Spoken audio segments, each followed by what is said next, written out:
Welcome to Securing America with me, Frank Gaffney, the program that's a kind of owner's manual for protecting the country we love against all enemies, foreign and domestic, to the glory of God and his kingdom. The dangers associated with the Russian invasion of Ukraine continue to escalate. Reports of the torture and murder of large numbers of civilians in Bucha and elsewhere are increasing demands for Western intervention. They may also be increasing the risks that Vladimir Putin will decide to use tactical nuclear weapons to bring the conflict to a prompt end on his terms. Our first guest is a man who has studied these issues closely. He is a senior fellow at the Hudson Institute. His name is Peter Huessy. He's an expert on nuclear deterrence matters, arms control, and related topics. He has since 1983 been a convener of an unbelievable large number of events, breakfasts, lunches, dinners, and nuclear weapons symposia, some 22, I believe, over the years. And he has also really, I think, helped shape an awful lot of people's thinking about these topics. And it's very good to have him with us. Peter Huessy, welcome back to Securing America. Thank you very much. I enjoy being on your show. Thank you. Let me start by asking you a bit about the context here, Peter.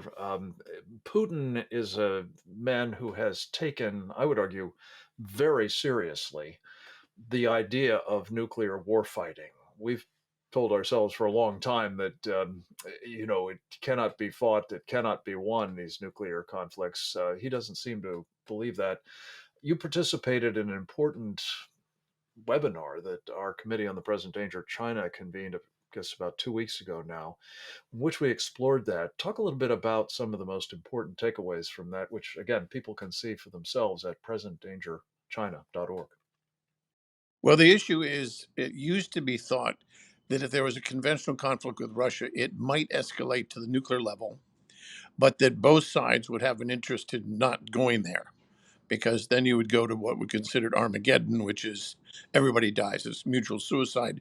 We called it mutual assured destruction, but technically, starting in the Kennedy administration, we tried to move away from that to more flexible capabilities. And Putin has, in 1999, took it one step further. He said, I'll threaten nuclear weapons right up front before conventional conflict to tell you, the United States and your allies, back down, don't come to the defense of your friends. And so, as Sun Tzu says, the acme of national strategy is to win without war. So you just walk in and take over. That's the issue that we're facing in Ukraine, is how reckless was Mr. Putin going to be if he loses or wants to win quickly? Does he use nuclear weapons against Ukraine or against a NATO ally or a military base in the region? Peter, let's talk a little bit about the doctrine that more recently he's enunciated, and I think it's now agreed that it's part of his canon, namely the escalate to de-escalate strategy. What does that mean in practice, and how might it apply in a place like Ukraine? Well, what it means is that I threaten to escalate upwards with nuclear weapons in order to get you, Ukraine, and your allies to stand down and de-escalate. So I win, you lose.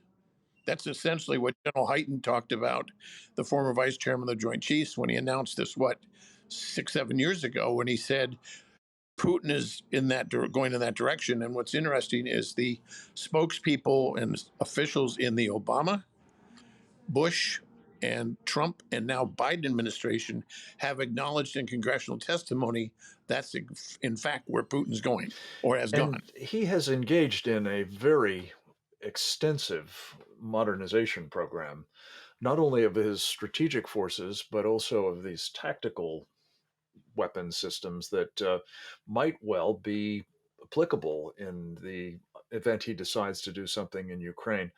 Talk a little bit about the fact that we have seen him not simply introducing new delivery systems of various kinds and new front ends, new nuclear weapons that go on them, but some exotic capabilities that might lend themselves to tactical battlefield use. Right. In 1999, when he was Secretary of the National Security Council in Russia, he put out a plan, which when he became president, he implemented. And he announced that he would. In 2004, he said, we're going to be now going forward with this. We have 20, and Mark Schneider says you have 25 nuclear systems that are strategic, I mean long range. And then he said, I'll be done by the year 2020. Well, he's 89 point something percent done. And in the theater area, he's done all things that you've done of dozens of systems. But what's interesting, he has all different kinds of warheads and warhead effects where they kill people rather than buildings, or they go after certain types of targets. And it's 55% of everything he's building is not under arms control, as opposed to the United States, a couple percent. Okay. And So he has, that's a question that we're going to come back to in just a moment, Peter. But before we do, just another facet of this, which I think is hard to overstate its importance, and that is to the extent that he's got a doctrine to use nuclear weapons, he's been putting into place a variety of systems that he thinks he might be able to use, perhaps without fear of retaliation because of their unique and limited effects on, say, the battlefield in a place like Ukraine, a non-NATO member. But Peter, talk a little bit about the kinds of exercises that Putin has personally presided over for most of his time as the top dog in the Kremlin, and what that suggests again about the degree to which there may be an actual readiness to, engage in what we long called the unthinkable. well, part of it is this coercion and this blackmail, this threat. And what he does is, instead of just talking about it and putting it down on paper, he says, oh, by the way, this is what I'm going to do. And he does these exercises with the Navy, with the Russian Air Force, and both all three land-based, sea-based, and air-based systems. And he's done it in conjunction with, guess whom? China. And they've done it in the Black Sea, they've done it in the South China Sea, they've done it in the Baltic. So basically what he's done is said, you may think I'm bluffing, but here's what would happen. And then the question is, we basically have to decide, do you want to get into that fight? And is he bluffing? Because how reckless do you think he's going to be?